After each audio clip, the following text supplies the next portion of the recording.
in order to use the differentials for errors and approximation, there are certain things we need to understand. The first thing is dy by dx that we have been talking about is the differentiation. And this is just a symbol. It is not we are dividing dy by dx. These are now two separate entities. They are single. Dy by dx is just a symbolic way to represent. And how did we get this?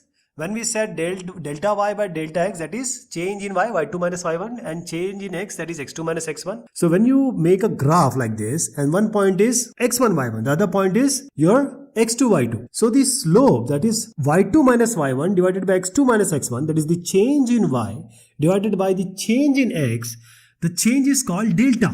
What was the change?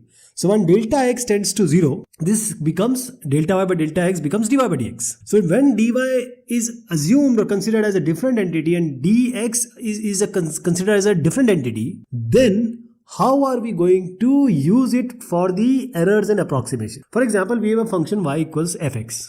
Y equals to fx is a function, normal function. Now, delta x is the change in x. So, in order to find out the corresponding change in y, that is delta x is x2 minus x1. And the difference is very, very small. That is the change in x is very, very small. So, what will be the change in corresponding y? So, that delta y will be y2 minus y1, right? So, delta y by delta x, when the delta x is very, very less, that is limit delta x tends to 0.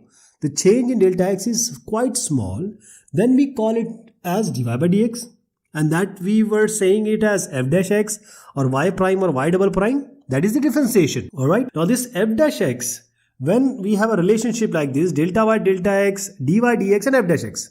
So delta y by delta x is nothing but f dash x, and when it is dy by dx, then there is a change. So whenever we write delta y by delta x, we have to add a very small element, very minute, which is very so less that it tends to 0. Alright, delta x tends to 0. That is why we were saying that the change can be written as dy by dx. So when we are talking about delta y by delta x, when you want to say it as f dash x or differentiation, then you have to add a very small element, that is this epsilon. This epsilon is so small that it is tending to 0. So now we can write it as delta y. I am multiplying delta x cross multiplying on the right hand side.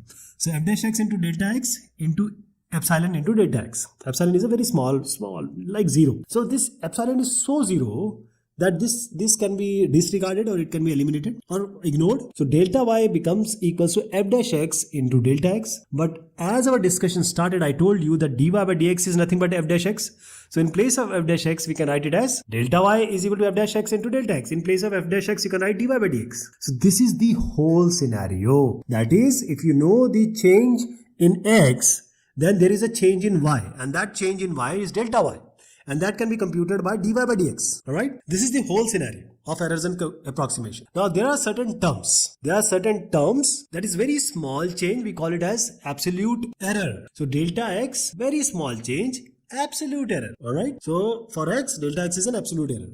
Then comes the relative error. So delta x, again a change. For x, when we divide this with the actual x, we call it as a relative error. There is one more term, that is percentage error. This percentage error is nothing but when we are talking about the change in x, for x, delta x by x was a relative error. When you multiply it by 100, this becomes the percentage error. So how are we going to solve? There has to be some algorithm. So that algorithm we are going to see whenever we have some independent variable. That is the value which you give, and it is independent of any other thing, like y equals to fx is the function.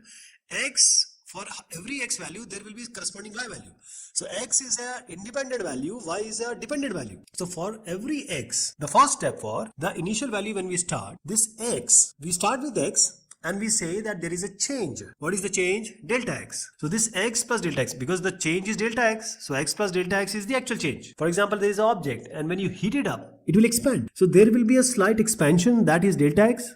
So final will be what? X plus delta x. That is the size of after heating will be x plus delta x. So in order to get this delta x, because ultimately we have to find delta y. So this delta x has to be assumed equal to dx. Alright.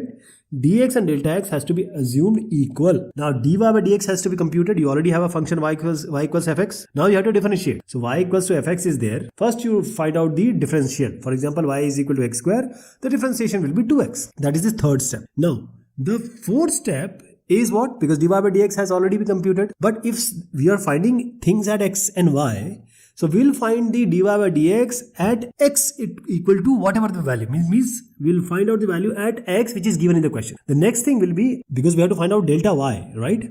So for that we'll take dy and we'll again make it equivalent to delta y. So dy by dx can be written as dy by dx is equal to dy by dx. But as we have assumed dy as delta y, dx as delta x, so now you can write this as delta y is equivalent to delta d is dy, and the change in y, that is the delta y, because started with change in x, tried to find delta y. So delta y will be equal to dy by dx into delta x. Because in this error and approximation, we have assumed that delta x is equal to dx and delta y is equal to dy. Alright. So this is the question where we will prove this algorithm also. We have a function y equals to x square. If x is equal to 10, delta x is equal to 0.1. Find delta y. So if you understand this very well, you will be able to solve all the questions because they come in your examination. This is a very important topic. So y is equal to x square is the function. The change in x is 0.1. So x2 minus x1 is 0.1. So delta x is what? 0.1. And it is also given at x equals to 10. X starting value of x is 10. The change is 0.1. And then we have to find out dy by dx. So we already have a function x square. When we find out the dy by dx, it is 2x. Now we have to find out dy by dx at initial value of x. What is the initial value of x? It is 10. So as I said, you have to find this dy by dx at x equal to 10, or the value which is given as x. So we will find out dy by dx as at x equals to 10. So it will be 2 into 10. 2 into x, that is 2 into 10. It is 20. So we have found out dy by dx 20. And we know the procedure delta y will be equal to dy by dx into delta x. So now we have the value of dy by dx. We have the value of delta x. Just put in here in order to find out the corresponding change in y, which is delta y. So delta y is going to be dy by dx was 20. Delta x is already given in the question 0.1. So this is going to be 2. So this is how, if the change in x is given, the change in y can be found out using the function, using our differentials. This is the errors and approximation.